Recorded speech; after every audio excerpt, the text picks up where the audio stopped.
अलीकडच्या काळात तुम्ही धनंजय मुंडेंना सतत काळ्या गॉगलमध्ये पाहताय ना। प्रेस कॉन्फरन्स असो वा सभा असो की कोणताही सार्वजनिक कार्यक्रम, चेहऱ्यावर एक गोष्ट कायम, ती म्हणजे त्यांचा काळा गॉगल। पण यामागचं कारण काय? ही मुंडेंची नवी स्टाईल आहे का की त्यांची काही मजबुरी आहे? आपण हे सारं आज या व्हिडिओतून जाणून घेणार आहोत। नमस्कार, मी अभिषेक गावंडे आणि तुम्ही पाहताय लेट्स अप मराठी। आमदार आणि माजी मंत्री असलेले धनंजय मुंडे एक डॅशिंग नेते म्हणून ओळखले जातात।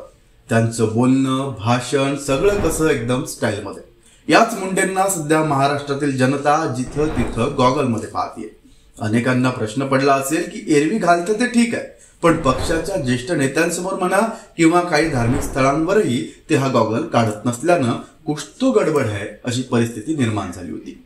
पण असं काही नाहीये। त्यांचा सततचा तो गॉगल स्टाईल म्हणून नाही, तर तो त्यांची गरज बनलाय। होय, धनंजय मुंडे सध्या लढतायत एका गंभीर पण तात्पुरत्या आजाराशी, बेल्स पाल्सी। मला बेल्स पाल्सी नावाच्या आजाराचं निदान झालंय। माझ्या दोन्ही डोळ्यांवर शस्त्रक्रिया करण्यात आली आहे। या आजारामुळे सध्या मला सलग 2 मिनिटंही व्यवस्थित बोलता येत नाहीये, अशी माहिती धनंजय मुंडे यांनी सोशल मीडियावर केलेल्या पोस्टमध्ये दिली होती।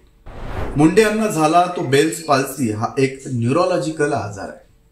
यात मेंदूच्या किंवा मणक्यातल्या मज्जासंस्थेशी संबंधित असलेल्या नसांना धक्का पोहोचतो। थोडक्यात काय तर चेहऱ्याच्या एका बाजूच्या स्नायूंना तात्पुरत्या काळासाठी लकवा बसणं। या आजारामुळे एक डोळा बंद न होणे, हलताना एका बाजूने ओठ न हलणे अशी लक्षणे दिसतात। या आजारात डोळा पूर्णपणे बंद होत नाही, त्यामुळे डोळ्याला सतत कोरडेपणा, इन्फेक्शन आणि इजा होण्याचा धोका असतो। म्हणूनच डॉक्टरांच्या सल्ल्यानुसार ते सलग गॉगल वापरतात। डोळा झाकून ठेवणं ही एक संरक्षणात्मक उपाययोजना आहे। सर्वसामान्यांना स्टाईल वाटणारा हा गॉगल मुंडेंसाठी आजाराशी लढण्याचं एक शस्त्र बनला। सध्या त्यांच्यावर उपचार सुरू असून ते हळूहळू बरे होत आहेत, पण तोपर्यंत गॉगल हा त्यांच्या लुकचा भाग नसेल तर गरज असेल। अशाच व्हिडिओसाठी लेट्स अप मराठीला फॉलो करायला विसरू नका। सोशल मीडियाच्या भाऊ गर्दीत विश्वासार्हतेने चकाकणारे नाव म्हणजे लेट्स अप मराठी। सगळ्यांना, सगळ्या नागरिकांना ती स्पीच, ती लेट्स अप वरील मुलाखती म्हणजे विचारांचा खजिना। त्यानंतरच्या निवडणुकीमध्ये मला सोडून गेले। बातम्या केवळ वस्तुस्थिती सांगणाऱ्या, न प्रोपगंडा, फक्त जनतेचा अजेंडा।